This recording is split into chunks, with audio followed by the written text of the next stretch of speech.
Students, आज हम previous lecture continuation देखेंगे. Composition. I hope that composition is already clear. Composition means that we have objects of another class as data members in a new class. Today we'll see how we can implement classes that basically consist of objects as data members. I'm starting from the example that is covered in the slides already. Let's take the example of the employee class, right? So we discussed in the last lecture that let's say we already have a date class, and the date class contains day, month and year as data members, and it has some constructors, set, get functions and other functions as well. And this class is a well tested class.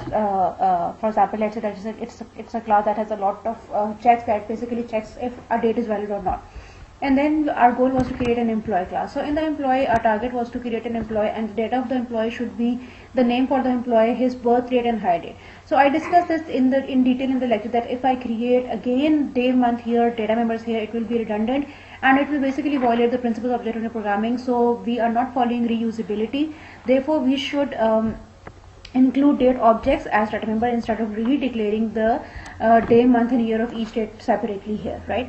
So यहाँ पर मैं देखा कि हमने बजाय इसके कि हम रिडंडेंट कोड लिखते हैं, हमने डेट का ऑब्जेक्ट ही बना लिया by the name of birth date and hire date, right.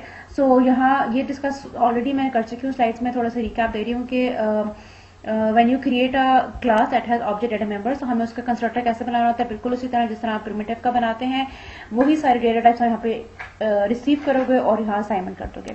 सिर्फ ये ख्याल रखना है कि चूंकि अब आप ऑब्जेक्ट्स के साथ डील कर रहे हैं तो ऑब्जेक्ट डीलिंग में इसको ध्यान में रखेंगे जो ऑब्जेक्ट के प्रिंसिपल्स हैं, like the name of the object contains the address, उसको अकॉर्डिंगली डील करें.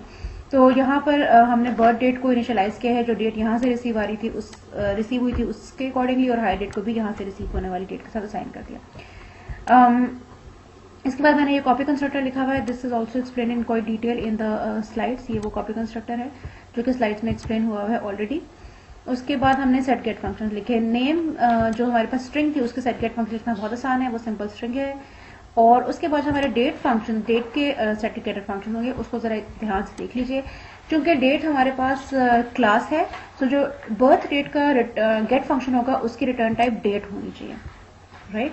और उसको रिटर्न करते हुए बेटर है कि आप यहाँ पर कॉपी कंस्ट्रक्टर के थ्रू उसको रिटर्न करें, वरना अगर आप यहाँ पे रिटर्न बर्थ डेट लिखेंगे तो भी गलत नहीं होगा, लेकिन अगेन उसके अंदर थोड़ा इशू होगा कि आप उसका एड्रेस रिटर्न करेंगे.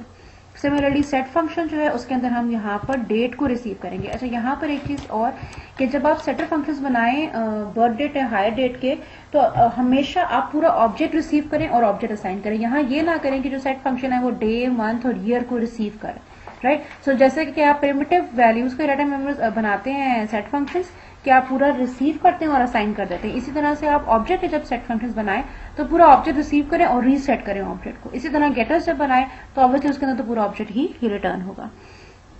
सो ये बिल्कुल उसी पैटर्न पे सेट गेट फंक्शंस बनेंगे ऑब्जेक्ट डाटा मेंबर्स के, जिस पैटर्न पे आपके प्रिमिटिव के बनते थे. सिर्फ आपने यहाँ पे अपने टाइप्स को, रिटर्न टाइप्स और रिसीविंग की टाइप्स को ध्यान से देखना होगा. उसके बाद ये फंक्शन है इक्वल्स का, ठीक.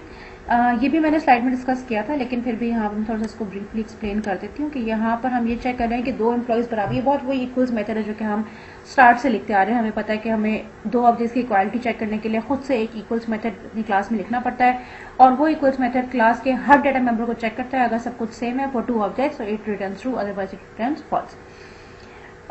ये देखिए यहाँ पर हमने अब नेम को चेक करने के लिए बहुत आसान है. नेम अगर दूसरे एम्प्लॉय के नेम के बराबर है तो स्टेटमेंट खत्म हो जाती है, लेकिन बर्थ डेट को चेक करने के लिए हमने ये सारी स्टेटमेंट्स यहाँ तक की स्टेटमेंट्स लगाई हुई हैं कि अगर बर्थ डेट का हम डे चेक करेंगे, दूसरे का डे के साथ मंथ चेक करेंगे, दूसरे के मंथ के साथ, इसी तरह ईयर चेक करेंगे. If everything is same then हम कहेंगे कि बर्थ डेट्स बराबर है, राइट. यहाँ पर कभी भी हम birth date is equal to other employee dot birth date नहीं लिखेंगे, ये इनवैलिड, इलॉजिकल चेक होगा. सिमिलरली यहाँ देखिए हायर डेट के लिए भी हमने ये डिटेल्ड चेक्स लगाए हैं. हमेशा याद रखें जब भी आप ऑब्जेक्ट डाटा मेंबर के साथ काम करेंगे, ऑब्जेक्ट डाटा मेंबर को ब्रेक डाउन करना होगा कॉन्स्टिट्यूएंट डेटा के अंदर, तभी उसके ऊपर कोई ऑपरेशन हो सकता है, राइट. यहाँ पर मैंने एक और इक्वल्स मेथड लिखा है. चूंकि आप एक नाम के दो मेथड्स नहीं डाल सकते, तो यहाँ पर मैंने उसको इक्वल्स शॉर्ट लिख दिया है. ये मेथड तब काम करेगा जब हमारे पास डेट क्लास के अंदर इक्वल्स का फंक्शन ऑलरेडी मौजूद होगा. इसमें हमने सिंपल ये काम किया है, क्योंकि नेम तो सिंपल था, उसको कंपेयर कर लिया. और अगर मैंने कहा birth date dot equals other employee dot birth date. अब ये इक्वल्स फंक्शन जो है ये डेट क्लास में होगा, और हम क्या कर रहे हैं, क्योंकि हमारे पास ऑब्जेक्ट है तो ऑब्जेक्ट का कोई अपना फंक्शन उसको यहाँ पर इस्तेमाल करें। तो यहाँ अगर हम डेट क्लास में जाके देखें तो डेट क्लास के अंदर हमारे पास ये एक इक्वल्स फंक्शन बना हुआ है जो कि एक और ऑब्जेक्ट को रिसीव करता है। सॉरी, यहाँ पर this should be date,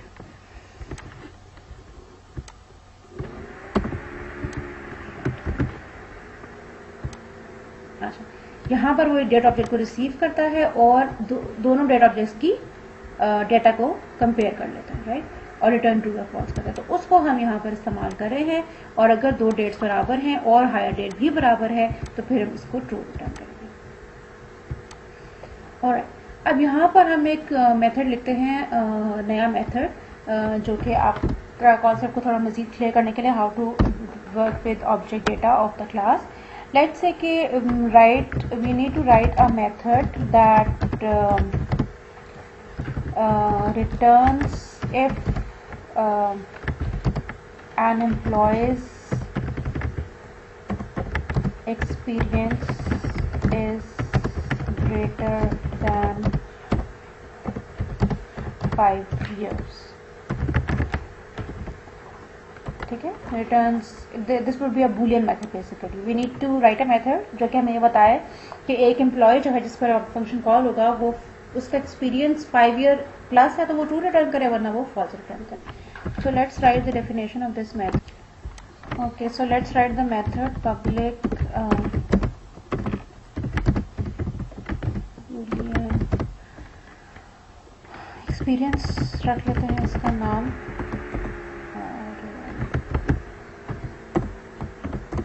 okay, सो ये मेथड चूंकि हायर डेट डाटा मेंबर पे काम करेगा और हायर डेट चेक करेगा कि उसकी एक्सपीरियंस जो है 5 ईयर प्लस है या नहीं। तो hire date is our data member, we don't require anything from outside, we know the current year, let's say 2020, so this function should not have any arguments, right?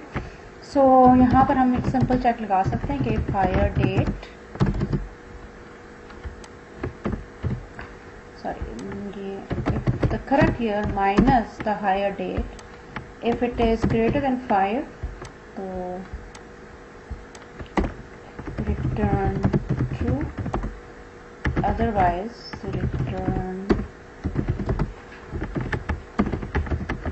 false, right? So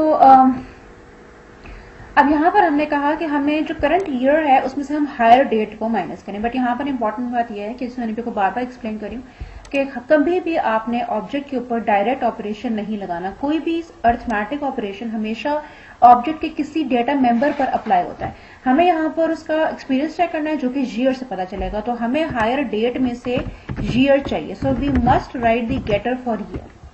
I hope my point is clear. Whenever you are writing any arithmetic operation or comparison operation or equality operation, any operation, it cannot be applied on the object name directly. You have to figure it out, brainstorm कि इस object के किस data member के ऊपर ये operation करना है, उसका गेटर कॉल करें और फाइनली फिर अपना ऑपरेशन परफॉर्म करें। सो ये मेथड कैसे काम करेगा कि ये करंट ईयर में से हायर डेट के ईयर को माइनस करेगा और चेक करेगा अच्छा अगर वो ग्रेटर देन 5 है तो ट्रू रिटर्न करते, अदरवाइज फॉल्स रिटर्न करते।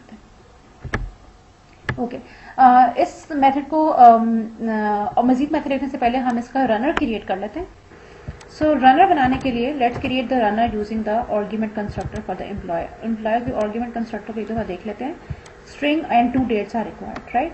सो in order to create an employee object, सबसे पहले जब भी हमने एक ऐसी क्लास को ऑब्जेक्ट बनाना होगा जो कि क्लास डाटा मेंबर के साथ काम करी होगी, सबसे पहले हमें उसके पार्ट्स बनाने पड़ेंगे। ये ऐसी बात है कि अगर आपने कार बनानी है तो आपको पहले इंजन टायर्स मैन्युफैक्चर करने होंगे, फिर आप उनको असेंबल करके कार बनाएंगे, राइट? सो यहाँ पर हमें पहले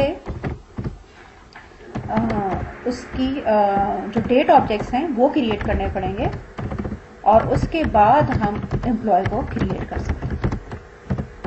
any date we can supply,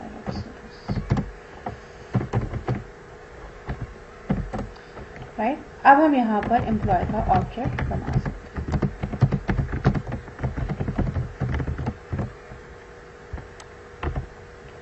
Right, we can give any name. Let's say ABC is the name, and this is the birth date, and this is the hire date for them. Right? In this way, we will be creating objects of a class that basically deal with object data members.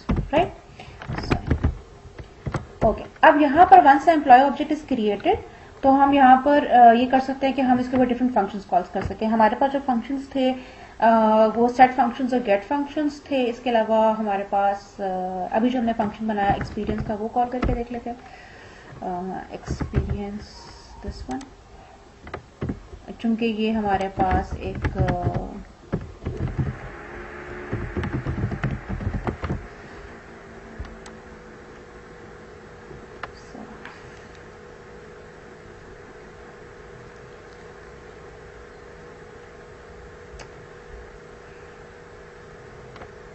ये चूंकि हमारे पास एक Boolean method है, तो उसको इस तरह से कॉल कर लेते हैं। ठीक है, एक और एम्प्लॉय भी हम क्रिएट कर सकते हैं,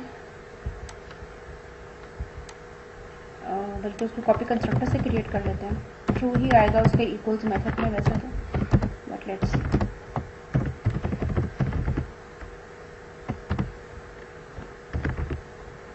आई just want to check the equals method again.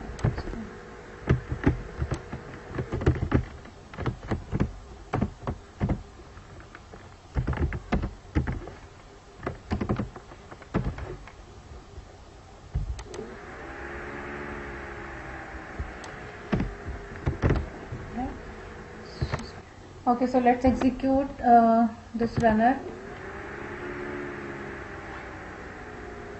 Okay, so as the hiring date for the employee was 2005, so the answer for the first function call is true, and obviously the two methods, the two objects were same, so the other answer is also true. In this way you can call methods, and I hope that the declaration of a class that has object data member is clear by now. Let's see another example, and I hope it will make your concepts more clear.